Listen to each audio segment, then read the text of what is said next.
একবার ভগবান বুদ্ধ একটি গ্রামে গিয়েছিলেন। সেখানে কিছু লোক তাকে কটূক্তি ও অবজ্ঞা করেছিল।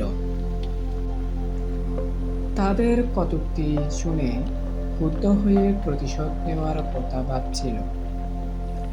কিন্তু ভগবান বুদ্ধ শান্তভাবে বললেন, যে কেউ তোমাদের ক্রুদ্ধ করার চেষ্টা করে তার উপর ক্রুদ্ধ হওয়া মানে নিজেই তার পরিকল্পনায় পড়ে দেওয়া।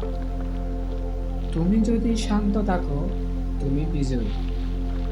ভগবান বুদ্ধ আরো বলেছিলেন, তোমার শত্রু যখন রাগ করে তাহলে তুমি শান্ত থাকো, কারণ রাগ করা মানে নিজের ক্ষতি করা, আর শান্ত থাকা মানে নিজের বিজয়।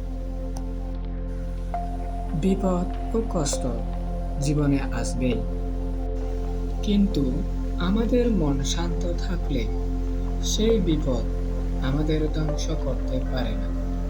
তাই বিপদের সময় মন শান্ত থাকা মানে আসল বিজয়।